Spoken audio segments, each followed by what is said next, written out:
Meus queridos irmãos, a graça e a paz de nosso Senhor Jesus Cristo. Graças a Deus por esta noite. Esse é o dia que o Senhor Deus fez para que nós nos alegremos e nos regozijemos nele. Mais um estudo de quarta-feira. Nós estamos estudando a primeira epístola de Paulo aos Coríntios. E hoje nós vamos terminar o capítulo 14 e vamos começar o capítulo 15. Antes eu gostaria de apresentar aqui o Ronaldo, que é marido da irmã Tânia, está ali nos dando a alegria da sua presença. Podemos dizer seja bem-vindo em nome de Jesus? Seja bem-vindo em nome de Jesus. Deus abençoe, viu, Ronaldo? Uma alegria tê-lo aqui nesta noite conosco. Meus queridos, antes de nós entrarmos no capítulo de número 14, que, como eu disse, é o capítulo de hoje, eu gostaria de rapidamente fazer uma recapitulação do que nós vimos na quarta-feira passada. E será bem rápido mesmo, porque nós temos muita coisa para falar ainda hoje. Nós começamos no capítulo 13, onde nós tratamos pelo menos 3 pontos. A superioridade do amor em relação a todos os dons, a natureza extraordinária do amor e o caráter temporário dos dons. Eu me lembro que nós começamos na quarta-feira passada com uma declaração do apóstolo Paulo ao final do capítulo 12. Depois de trabalhar a questão dos dons espirituais e da igreja como corpo de Cristo, ele aconselha os irmãos a buscarem com zelo os melhores dons.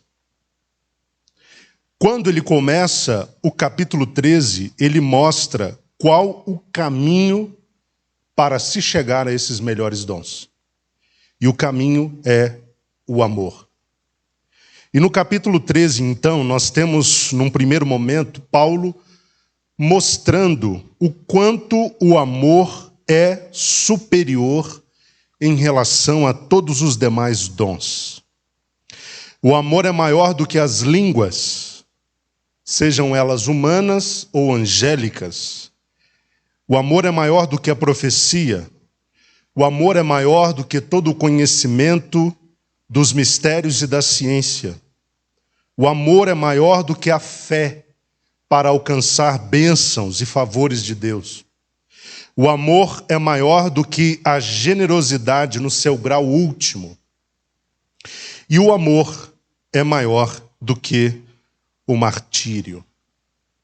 O apóstolo Paulo procura mostrar que os dons sem amor são absolutamente inúteis. Os dons, de forma nenhuma, justificam a ausência do amor. Sem o amor, os dons, segundo Paulo, são como o sino que ressoa, como o prato que retine.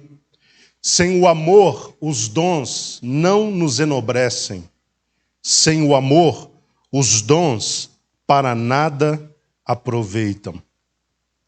Num segundo momento, do versículo 4 ao versículo 10, Paulo aborda a questão da natureza extraordinária do amor.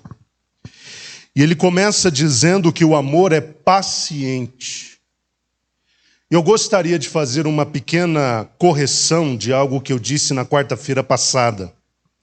Não em relação ao significado de paciência, mas em relação ao termo grego para paciência. Se não me engano, eu disse que o termo grego era hipomone. Na verdade, é macrotomia, não hipomone, macrotomia, que significa paciência no trato com as pessoas. Apenas o termo estava errado, tá? Não que hipomone não seja paciência. Hipomone é paciência no grego. Só que ele é um termo utilizado para falar da capacidade que o crente deve ter de suportar severas provações. O termo usado no relacionamento com o outro, em termos de paciência, é macrotomia. Então, apenas corrigindo. O amor é paciente, o amor é bondoso, não inveja, não vangloria, não é arrogante, não se porta de maneira inconveniente, não age egoisticamente, não se enfurece facilmente, não guarda ressentimentos, não se alegra com a injustiça. O amor tudo sofre, tudo espera, tudo suporta. O amor não morre. E, finalmente, Paulo, no capítulo 13, ainda fala do caráter temporário dos dons. Os dons têm um prazo de validade. E Paulo mostra qual é o prazo de validade dos dons. Eles perdurarão até que o perfeito venha. Quando vier o que é perfeito, os dons cessarão. Eles têm caráter temporário. Diferentemente do amor. O amor não termina. Como diz Paulo, o amor não acaba. Os dons acabam. O amor não acaba. O amor adentra eternidade afora. Eu citei aqui uma frase de Godet, onde ele diz que o amor permanecerá para sempre, mesmo na eternidade. A fé irá se transformar em visão. A esperança irá se transformar em posse. Mas o amor continuará sendo amor. Então nós precisamos refletir bem e bastante a respeito da necessidade de nós aprimorarmos este que é o maior dos dons. Este que é o regulador dos dons. Eu estou falando do amor. Precisamos nos esmerar no amor, em aprender a amar as pessoas e não apenas a Deus. Porque nada faz sentido se não houver amor. Iniciamos também na quarta passada o capítulo 14, onde nós falamos sobre o dom de línguas, o dom de profecia, a necessidade da ordem do culto, nós veremos hoje, para finalizar o capítulo 14, e também Paulo repreendendo a arrogância dos coríntios. Paulo começa falando do dom de línguas e depois fala sobre o dom de profecia. Acerca do dom de línguas, nós vimos que Paulo pondera que aqueles que falam em línguas não falam aos homens, mas falam a Deus. Ninguém compreende esta linguagem sobrenatural de oração, porque aquele que ora em línguas fala o quê? Mistérios. Quem conhece os mistérios falados através das línguas? Deus. Diferentemente, a profecia edifica a igreja. Se as línguas edificam quem fala, a profecia edifica a igreja. As línguas são dirigidas a Deus, a profecia é dirigida à igreja. E Paulo menciona 3 propósitos coletivos que são claros no dom da profecia. A profecia tem propósito de edificar, de encorajar e de consolar. No versículo 4, como eu disse, Paulo diz que as línguas têm o propósito de edificar aquele que fala. E a palavra edificar aqui significa literalmente construir, promover crescimento. Versículo 5, ele diz que quem profetiza é maior do que quem fala em línguas, e é maior no sentido de que quem profetiza, pelo fato de estar falando a toda a igreja, ele alcança um nível maior de compreensão, ou pleno de compreensão, e por isso quem fala em profecias é maior do que quem só fala em línguas. Porque as línguas edificam apenas quem fala. Aquele que profetiza edifica toda a igreja. Em que momento as línguas se equiparam à profecia? Nós vimos isso, quando elas são acompanhadas da interpretação. E é por essa razão que Paulo aconselha que aqueles que falam em línguas, que orem também para que possam interpretá-las. Quando as línguas não são traduzidas, elas não trazem o proveito coletivo, apenas o proveito individual. Então, por essa razão, Paulo, mais adiante, aconselha os irmãos a terem muito cuidado. Quando eles se dirigirem à igreja numa linguagem sobrenatural de oração, dirigindo-se a todos numa linguagem sobrenatural de oração, que estes irmãos cuidem para que ou eles ou alguém possa interpretar o que eles estão falando. Porque, do contrário, não faz sentido uma expressão vocal exuberante se não há quem vá interpretar. Não está edificando o coletivo, está edificando o individual. Eu quero que os irmãos entendam o seguinte: Paulo não está querendo engessar o culto. Tem gente que lê essas palavras aqui e acha que Paulo ele está querendo inibir as manifestações dentro da igreja. Ele não está querendo inibir as manifestações. Ele só está querendo ordenar ou organizar as manifestações. Porque tudo que é feito sem ordem, sem decência, não glorifica a Deus. Nós podemos nos manifestar dentro da casa de Deus? Podemos e devemos. Podemos falar em línguas na casa de Deus? Podemos e devemos. Podemos profetizar dentro da casa de Deus? Podemos e devemos. Mas tudo dentro de uma ordem para que o nome do Senhor seja glorificado. Se num momento do culto você percebe que Deus te dá uma linguagem sobrenatural de oração, e a mensagem desta linguagem, ou este mistério, vai passar de você, então você eleva ainda mais a sua voz, para que Deus levante alguém que possa interpretar. Ou se você perceber que a você mesmo Deus está dando a interpretação, e você possa interpretar imediatamente. Então, você não deve se sentir impedido de sentir a presença de Deus, de se manifestar numa linguagem sobrenatural de oração, ou em profecia, ou em qualquer outro dom dentro da igreja. Isso não deve inibir você, mas deve colocar você num lugar de exercício consciente dessas manifestações, destes dons, ok? Para que não vire uma bagunça. Nós queremos manifestações constantes do poder do Espírito Santo no nosso meio. Queremos batismo no Espírito Santo, isso é bíblico. Queremos esse batismo acompanhado da evidência das línguas, isso é bíblico. Queremos a manifestação de todos os dons espirituais. E a palavra de Deus nos mostra como a gente pode fluir nisso da forma correta, da forma que Deus pode ser glorificado. Se você percebe que no momento que você leva a sua voz para que todos ouçam, e você está falando numa linguagem sobrenatural de oração, falando em línguas estranhas, você percebe que Deus não levanta uma contrapartida no meio da igreja para interpretar aquilo que você está dizendo. E nem a você Deus dá a tradução do que você está dizendo. Então não é que você tem de parar de falar em línguas, mas você pode fazê-lo de modo mais contido. Quem está entendendo o que eu estou falando? Está me entendendo, irmãos?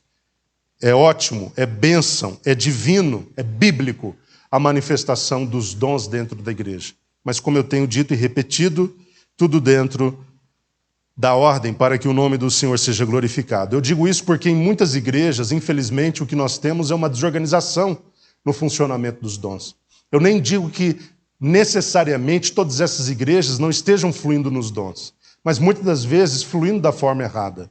E o culto vira um momento de confusão, onde ninguém se entende e onde ninguém é edificado de fato. Tá? Então nós precisamos dar liberdade para o Espírito atuar e buscar o conhecimento bíblico para entender como nós funcionaremos dentro daquilo que o Espírito Santo nos der. Os irmãos, lembrando, eu quero reforçar isso, para que não haja mal entendido, tem liberdade de se manifestar na presença de Deus, ok? Eu acho péssimo uma igreja que parece um culto fúnebre, onde as pessoas não reagem a nada, parecem estátuas, robôs. Eu sou contra isso. Inclusive, eu tenho trabalhado isso aqui na congregação. Quando nós formos cantar, tem que todo mundo abrir a boca para cantar. Quando a gente for orar, tem que todo mundo abrir a boca para orar. Espírito de oração, você fica na fila do banco. Ah, mas eu gosto de orar em espírito. Ora em casa em espírito, ora na fila do banco em espírito, ora na escola em espírito, no trabalho em espírito. Aqui dentro da congregação, tudo é congregacional. Se canta, é congregacional, envolve a congregação inteira. Se ora, é congregacional. Tem que soltar a voz. Você já viu alguém lá no jogo do Galo, do Cruzeiro, contido? E está fazendo o que é fútil. Nós estamos na presença do Rei dos Reis, Senhor dos Senhores, Deus Todo-Poderoso, e a gente está contido. Eu não entendo isso. Nós somos salvos, lavados, remidos, libertos. Somos filhos do Rei. Temos uma herança gigantesca a ser conquistada no futuro, promessas extraordinárias que nos aguardam. Isso deveria fazer a gente extravasar constantemente. Tá? Isso aí já seria... Entrar por essas portas já deveria fazer seu coração subir no nível mais alto de alegria possível, só de entrar pelas portas dessa igreja. Então, dentro dessa casa, todo mundo tem liberdade de se manifestar. Isso nunca foi impedido. Alguém aqui foi impedido de se manifestar na presença de Deus? De se alegrar, de regozijar no Senhor? Isso nunca aconteceu. Isso nunca vai acontecer. Eu encorajo os irmãos que façam isso, que deixem o Espírito Santo agir através de você. E nós estamos apenas trazendo os princípios bíblicos para que tudo isso aconteça de modo a edificar a igreja e edificar você também. Paulo também diz que, eu falei que não ia demorar, acabou que eu precisei fazer algumas considerações, reforçar algumas coisas que eu disse, então está demorando um pouco, mas já quero terminar. Ele continua falando da questão das línguas, né? Elas precisam de interpretação, qualquer instrumento, para ele emitir uma melodia, ele precisa de uma sequência de notas musicais diferentes, né?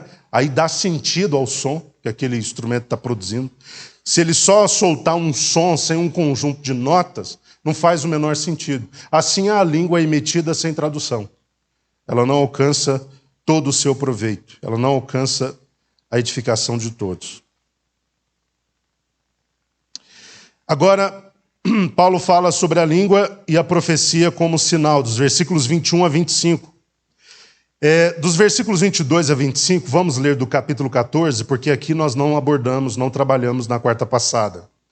Ele mostra que as línguas são um sinal para os incrédulos e a profecia um sinal para os crentes. Veja o que ele diz do versículo 22 a 25. Desse modo, as línguas são um sinal, não para os crentes, mas para os incrédulos. A profecia, entretanto, não é um sinal para os não crentes, mas para todos os cristãos.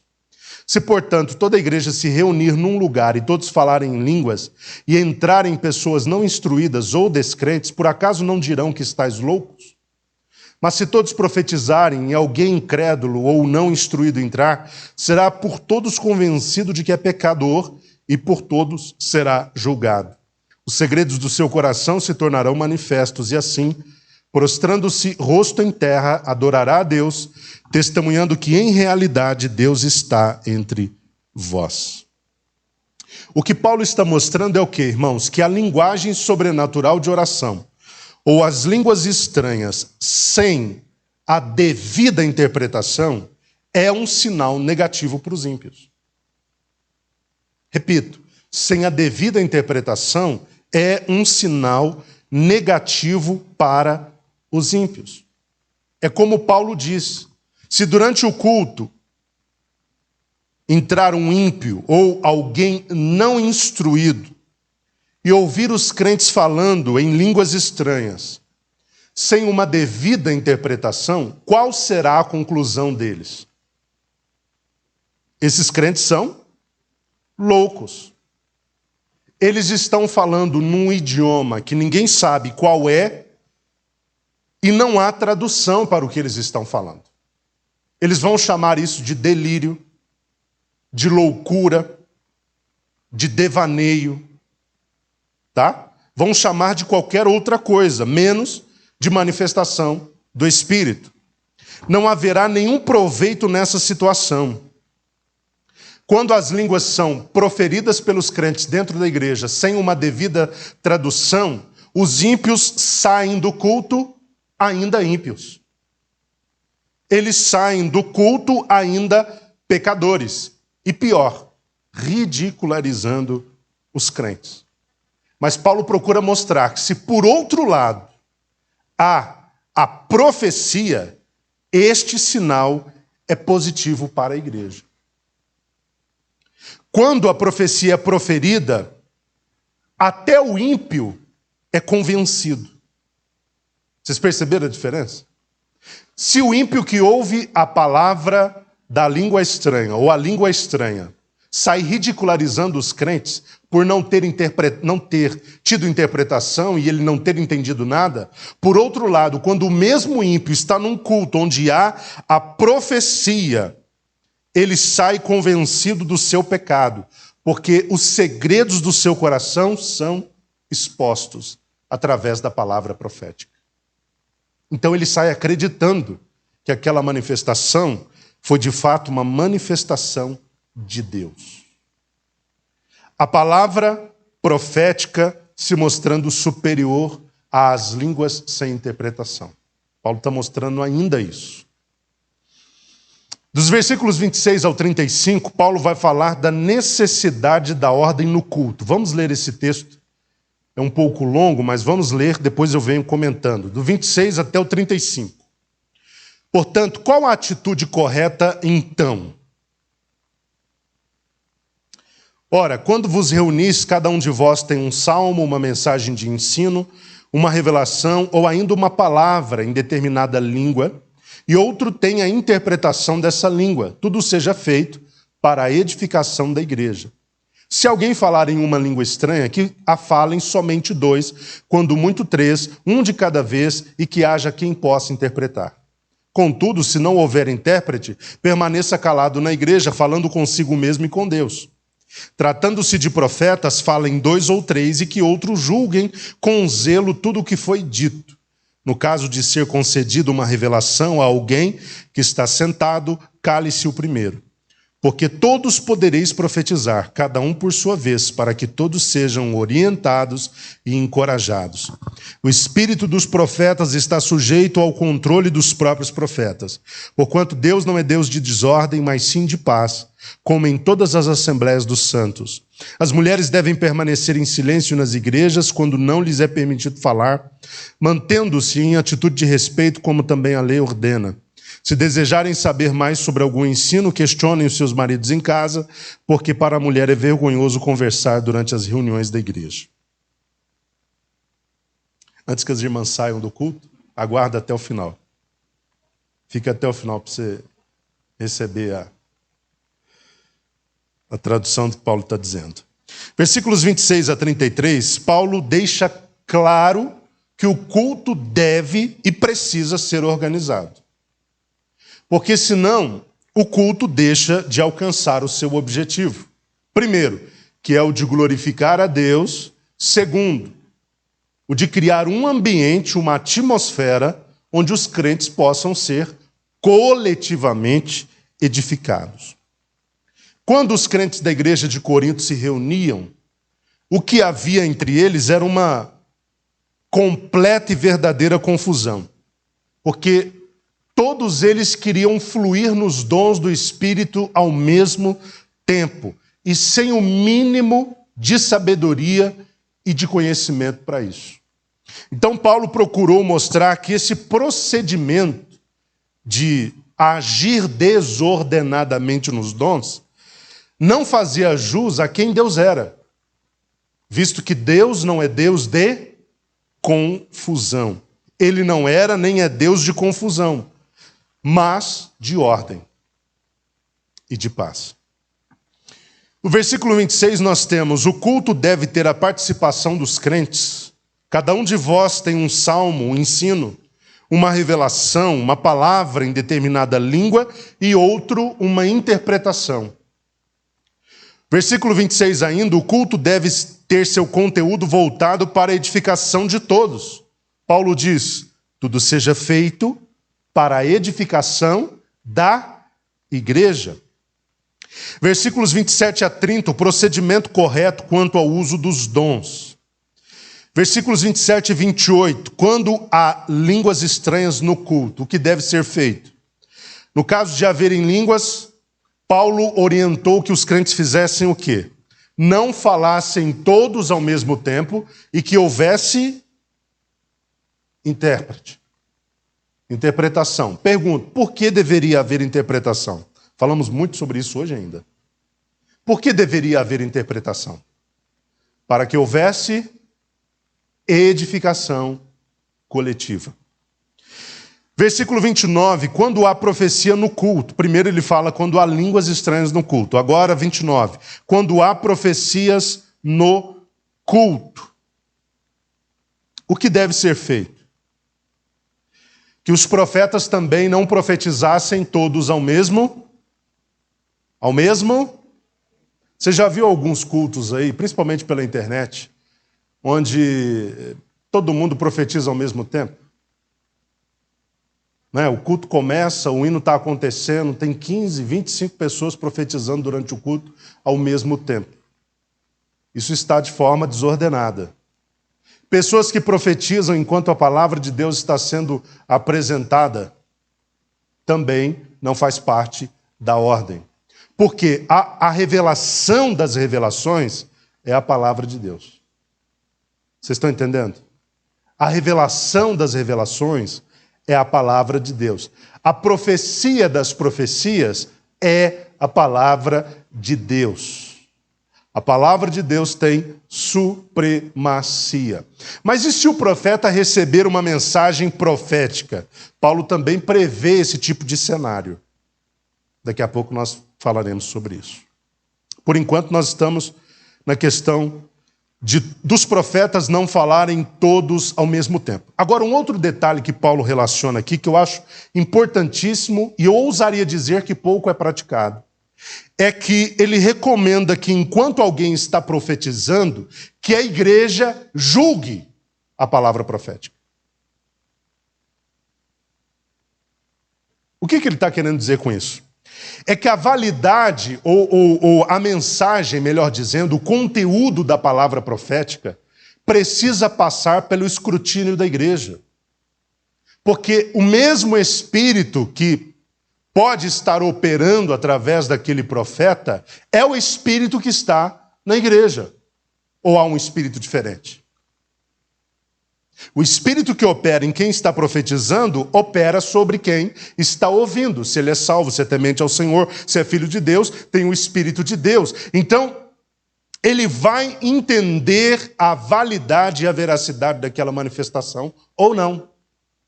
Enquanto alguém está profetizando, a igreja deve julgar, não o profeta, mas a profecia, para ver se é bíblica, se não contradiz algum princípio bíblico, algo que Deus já tenha dito na sua palavra, porque se contradiz as Escrituras, de cara você já descarta a mensagem, não faz sentido.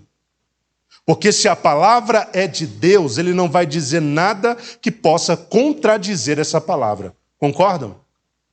Se a profecia está discordando de alguma profecia já escrita, isso não vem de Deus. Você precisa, então, como igreja, ao ouvir uma profecia, avaliar o conteúdo e pedir a Deus discernimento para saber se procede. Sobretudo usando o óculos bíblico, o óculos das Escrituras, para ler aquela situação, ler aquela manifestação da forma correta. Então, enquanto alguém profetiza, os outros ouvem para julgar a mensagem, não o mensageiro. Todos poderiam profetizar? Sim. Mas como? De modo organizado. Por quê? Porque só dessa forma haveria orientação, Paulo diz isso no texto, nós lemos, e encorajamento. O profeta que recebesse da parte de Deus uma mensagem de conteúdo profético deveria aguardar a sua vez. E Paulo diz que isso é possível porque o Espírito está sujeito ao profeta. A pergunta é, o Espírito de quem está sujeito ao profeta? O Espírito do próprio profeta, não o Espírito Santo. Quando Deus dá uma mensagem profética a um homem, uma mulher, ele dá essa mensagem profética.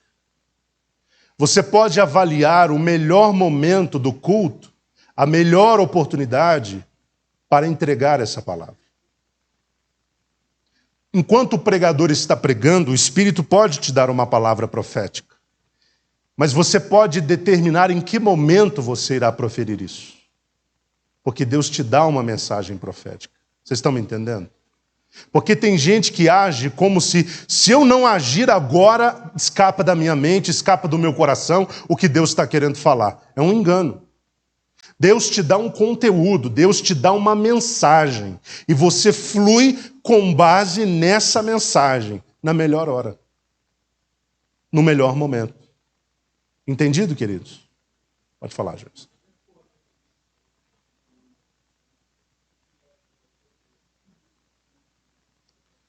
Jonas recebeu uma palavra profética forte, né? E teve tempo de fugir, de ser engolido por um peixe e tudo mais, e depois ir para Nínive e, finalmente, trazer a sua palavra. Então, meus irmãos, o Espírito Santo, ele coloca um conteúdo de mensagem no seu coração. E essa mensagem é profética, pode ser profética. E você vai receber isso da parte de Deus e você poderá fluir quando você perceber que é o melhor momento. Talvez já tenha alguém profetizando, você pode aguardar. Ou talvez você percebe que não é o momento do culto para isso, talvez a palavra esteja sendo pregada. Então você vai aguardar o melhor momento após a palavra, quem sabe até após o culto, para você se dirigir àquela pessoa e compartilhar com ela aquilo que Deus disse a você. Quando há revelação no culto, versículo 30, quando houvesse uma revelação a alguém que estivesse sentado, ela só poderia ser transmitida após o que estava falando primeiro se calar. Mesma questão, ordem. Tem alguém falando, aguarda terminar. Mesmo que você tenha recebido uma revelação. Terminou de falar, é a sua vez. Versículo 34, o procedimento das mulheres no culto. Por que elas deveriam permanecer caladas? Porque Paulo era machista e contra o ministério feminino?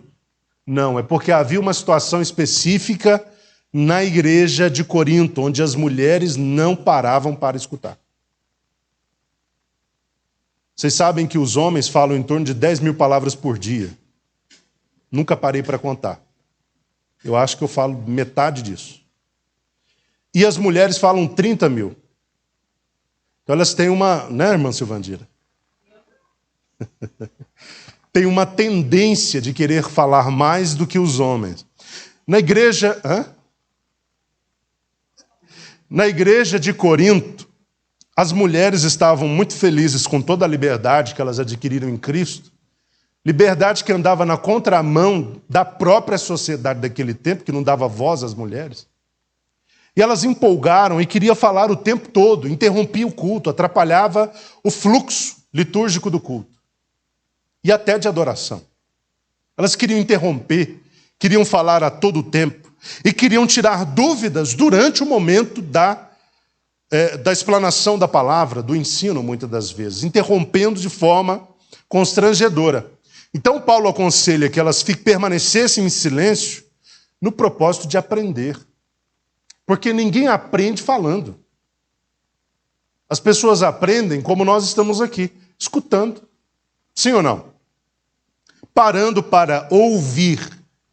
Enquanto você para ouvir, o conteúdo da palavra entra pelos ouvidos. Se você for um bom ouvinte, ele não sai pelo outro lado. Ele vai descer para o seu coração, bem como para a sua mente. E você começa a fazer o que a partir dali? Processar o conteúdo. Enquanto eu falo, você pensa em N coisas, não só no que eu estou falando. O que eu estou falando, às vezes, só aperta o botão. Só dá o start. Para que outras verdades, raciocínios, compreensões possam eclodir dentro da sua cabeça. Mas isso é possível quando você para escutar.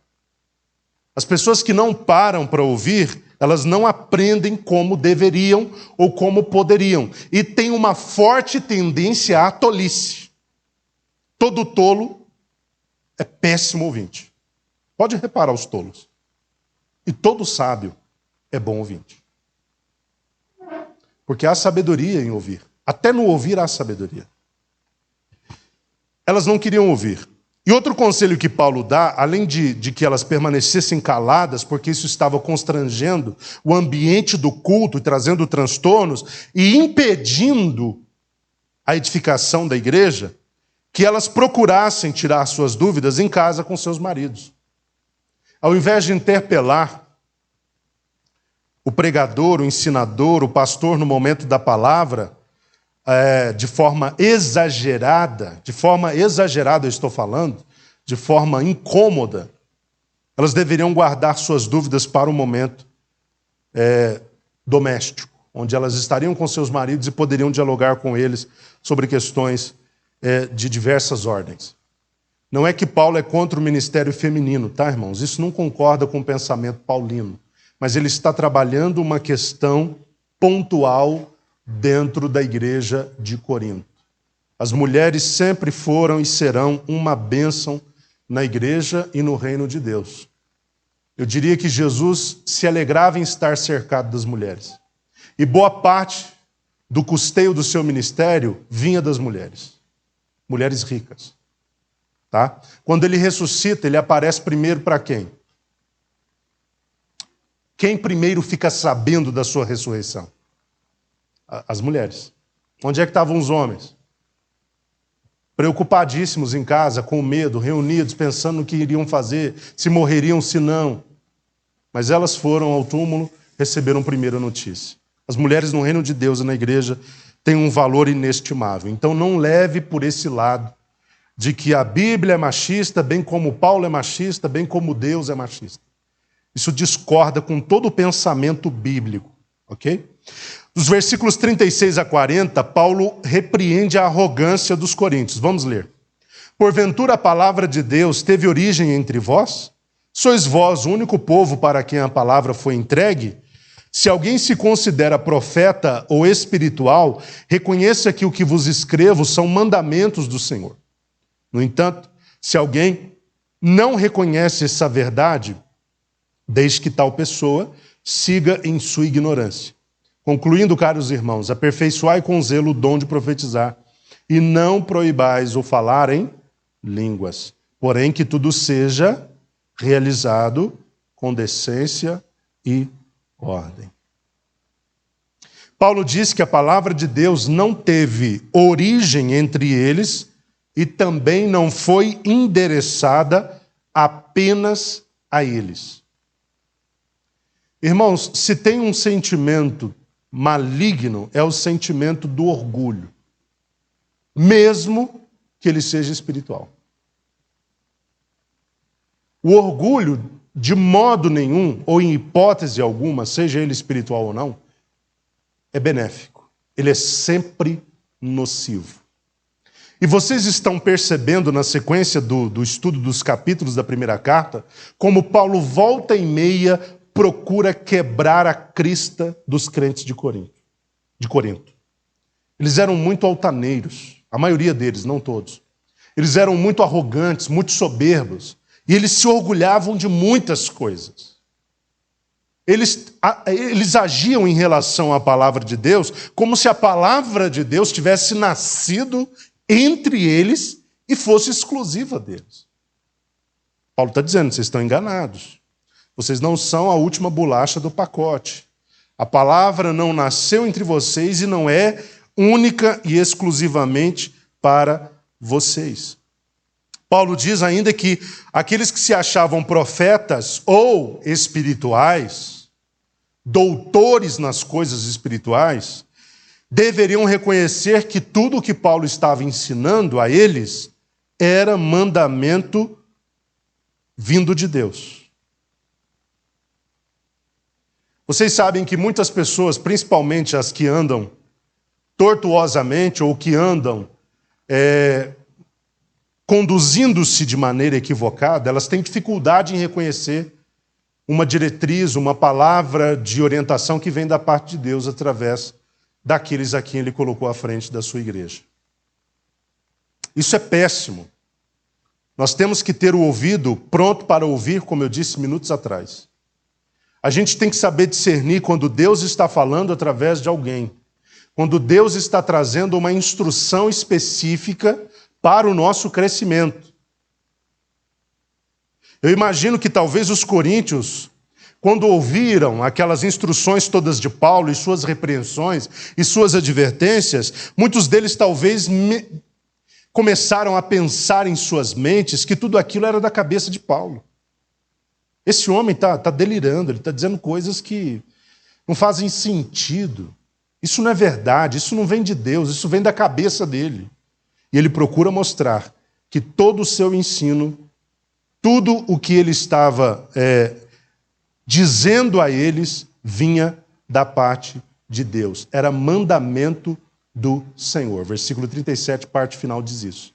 era mandamento do Senhor. Não era algo fruto da sua mente, mas algo vindo de Deus. E aquele que se recusava a reconhecer isso, deveria ser deixado na sua ignorância. Irmãos, nós temos que aprender o seguinte: tem gente que está pronto a ouvir e vale a pena você gastar saliva com ele. Não é bom falar com gente que gosta de escutar? Dá gosto de gastar saliva com essa pessoa, sim ou não? Por mais que você tenha que repetir, até que a pessoa entenda. Mas tem gente que quando você conversa com ela mais do que o necessário, você joga saliva fora. E você fala e a pessoa não ouve. Você repete, a pessoa não ouve. Você instrui uma terceira vez, a pessoa não ouve. Você instrui uma 10ª vez e a pessoa continua insistindo em não ouvir. Então deixa essa pessoa na ignorância. Eu sei que é duro pensar dessa forma. Mas, irmãos, até para ajudar as pessoas, a gente tem que ter bom senso. Porque tem gente que quer ser ajudada e tem gente que não quer ser ajudada. Como é que você faz com uma pessoa que está no meio do Oceano Atlântico, se afogando, você joga uma boia e essa pessoa diz, não quero a boia. E você pega, recolhe a boia, joga de novo mais próximo e ela recusa a boia. Você recolhe a boia de novo, joga ainda mais próximo, e em cima da pessoa, ela diz, não quero a boia. Então, o que a gente pode fazer? Deixar morrer, né, irmãos? Eu sei que é duro falar isso. Mas o que você vai fazer com uma pessoa que não quer ajuda? Que recusa ser ajudada? Que recusa ouvir o mandamento, o ensino, a instrução que flui da liderança? Entenda, irmãos, o pastor da igreja não pode forçar as pessoas à obediência. O pastor da igreja não pode forçar as pessoas a congregarem. Eu estou falando o óbvio, né? Ou pelo menos o que eu acho que é óbvio. O pastor da igreja não pode forçar o comportamento de ninguém. Porque as pessoas são o quê? Livres. Você escolheu estar aqui? Outros não. A sua liberdade de escolher estar aqui está sendo respeitada. E daqueles que simplesmente não querem, também está sendo respeitada. Porque às vezes o pessoal olha para a figura dos dirigentes da igreja, mas por que o pastor não está trabalhando com essa pessoa? Está trabalhando, só que ela não quer. O que a gente vai fazer, irmãos?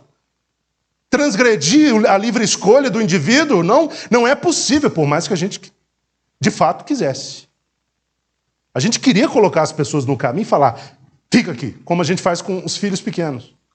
O André, se ele insistir em desobedecer, o Davi ou o Lucas, eu vou lá, pego pelo braço, coloco no lugar que eu quero que eles fiquem e digo, você vai ficar aqui. Mas é uma criança, está na minha tutela. Meu papel é de pai para com eles. Eu estou instruindo, estou educando. Eles não têm capacidade própria de avaliar risco, de avaliar comportamento, de avaliar nada, são crianças. Agora, como é que você faz isso com o adulto? Um ser livre. É possível? Você ajuda quem quer ajuda. Não tem como ajudar quem se recusa a ser ajudado. Não tem como forçar as pessoas a entrarem no céu. Se você escolheu ir para o céu, todos os outros têm que fazer a mesma escolha. Mas, infelizmente, muita gente não escolhe isso, não. Então, Paulo está dizendo, é mandamento do Senhor. Mas se alguém se recusar a obedecer um mandamento, deixa na ignorância. Porque não tem como ferir o livre-arbítrio das pessoas. Deixa. Fazer o quê? Ah, Paulo, mas tem um grupinho aqui que não está entendendo que o que você está dizendo é da parte de Deus. Queridos, não gasta tempo nem saliva com isso. Deixa na ignorância. O que você vai fazer? Não tem o que ser feito. Quem quiser encarar o que eu estou dizendo como mandamento do Senhor, ótimo, que cresça com esse conhecimento. Mas quem achar que é qualquer outra coisa, fazer o quê? Quer pensar dessa forma, quer permanecer na ignorância, então que siga em sua ignorância. Então eu achei importante falar isso, tá, queridos? O pastor da igreja, o dirigente, eu estou sendo agora, amanhã será outro, como antes de mim foram tantos. Nós queremos ajudar as pessoas. Se a gente pudesse carregar no colo, entrar pelos portões da glória, com todo mundo, meu Deus, Que poder extraordinário, seria uma bênção. Mas não é possível. A gente ajuda, a gente aconselha, a gente encoraja, a gente ora, a gente faz, eu ousaria dizer, o que muitos hoje em dia não estão dispostos a fazer, pelos outros. A gente se desdobra, a gente se exaure, a gente gasta tempo, a gente faz o que está ao alcance, o que não está ao alcance, tudo para ajudar, para suportar no sentido de dar suporte, para assessorar, para guiar, para instruir, para que esse irmão, essa irmã seja uma bomba atômica nas mãos de Deus. Mas, infelizmente, nesse processo, alguns não querem. Infelizmente, eu digo isso com dor no coração, muitos não querem. E chega um momento que a gente tem que respeitar.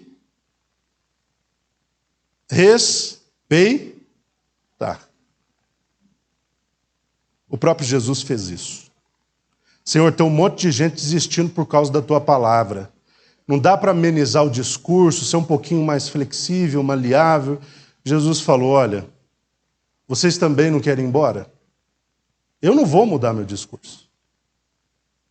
Aí Pedro, acho que engole seco, diz, Senhor, para onde iremos nós? Só tu tens as palavras de vida eterna.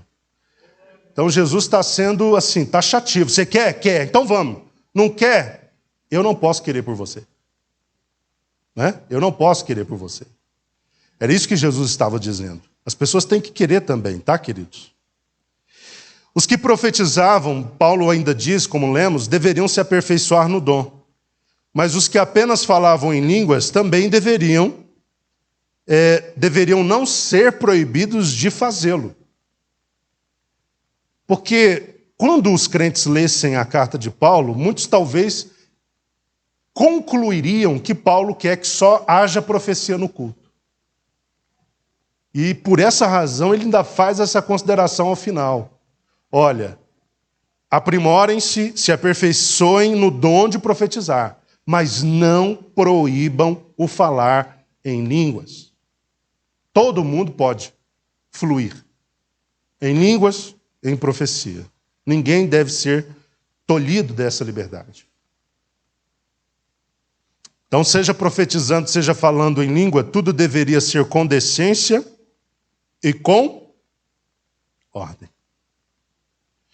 Seja o que for que nós fizermos dentro da casa de Deus, tem de ser com decência, tem de ser com ordem, porque senão o Senhor não estará sendo glorificado. Repito, devemos dar liberdade ao Espírito de Deus para que Ele nos use dentro da sua casa. Nós não devemos ir para o extremo onde nós fluímos como meninos, mas não devemos também ir para o outro extremo onde a gente não flui porque acha que todo o fluir do Espírito dentro da igreja é meninice. Cuidado. Nós temos que achar um ponto de equilíbrio. O Senhor nos chama para que sejamos usados por Ele durante o culto? Sim, Ele chama, Ele quer que sejamos usados. Mas nós precisamos fazer isso dentro do conhecimento, com base naquilo que a palavra de Deus prescreve, nos orienta. Porque dessa forma o nome do Senhor nunca deixará de ser glorificado. O nome do Senhor não é glorificado quando a gente ultrapassa os limites que a palavra impõe, que a palavra coloca. Tá bom? Então que nós possamos sempre ter isso em mente. Nós temos algo a fazer para Deus, nós temos um culto a prestar, uma adoração a oferecer, mas tudo isso tem que respeitar esse princípio da ordem e da decência. Nós somos pentecostais, queremos e buscamos as manifestações extraordinárias do Espírito Santo. Como eu disse, não tem nada pior do que uma igreja onde os crentes estão engessados, amordaçados, impedidos. O culto é quase que fúnebre. Isso é horrível. Na casa de Deus tem que ter liberdade. Onde há o Espírito, há liberdade. O fogo do Espírito Santo precisa queimar em nós e através de nós dentro da igreja. Mas tudo isso dentro daquilo que a palavra nos impõe. Capítulo 15, eu vou apenas ler os primeiros 11 versículos, que infelizmente não vai dar para a gente adentrar muito dentro desse capítulo, mas eu gostaria já de introduzi-lo, pelo menos. Capítulo 15, versículos 1 até o 11. Eu disse que nós terminaríamos o 14 e entraríamos no 15. Irmãos, lembro-vos do evangelho que vos preguei, o qual também recebestes e no qual estáis firmes. Por meio dele também sois salvos, desde que vos apegueis com convicção à palavra que vos anunciei. Caso contrário, tendes crido em vão. Portanto, o que primeiramente vos transmiti foi o que também recebi, que Cristo morreu pelos nossos pecados, segundo as Escrituras. Foi sepultado e ressuscitou no terceiro dia, conforme as Escrituras. E apareceu a Pedro e depois aos 12. Depois disso, apareceu a mais de 500 irmãos de uma vez, a maioria dos quais ainda vive, embora alguns já tenham adormecido. Mais tarde apareceu a Tiago e a todos os apóstolos, e depois de todos apareceu igualmente a mim, como a um que nasceu fora do tempo. Pois sou o menor dos apóstolos, nem mereço ser chamado apóstolo, porquanto persegui a igreja de Deus. Mas pela graça de Deus sou o que sou. E a sua graça para comigo não foi inútil. Antes, trabalhei mais do que todos eles, todavia não eu, mas a graça de Deus que vive em mim. Portanto, quer tenha sido eu, quer tenham realizado eles, é isso que pregamos e é nisso que crestes. Na semana que vem, nós vamos falar sobre o fundamento do Evangelho, que está contido nestes 11 primeiros versos que nós lemos, e falaremos sobre a ressurreição dos santos, do versículo 12 até o 58. Então não deixe de estar aqui na semana que vem. Nós vamos falar sobre dois assuntos muito importantes.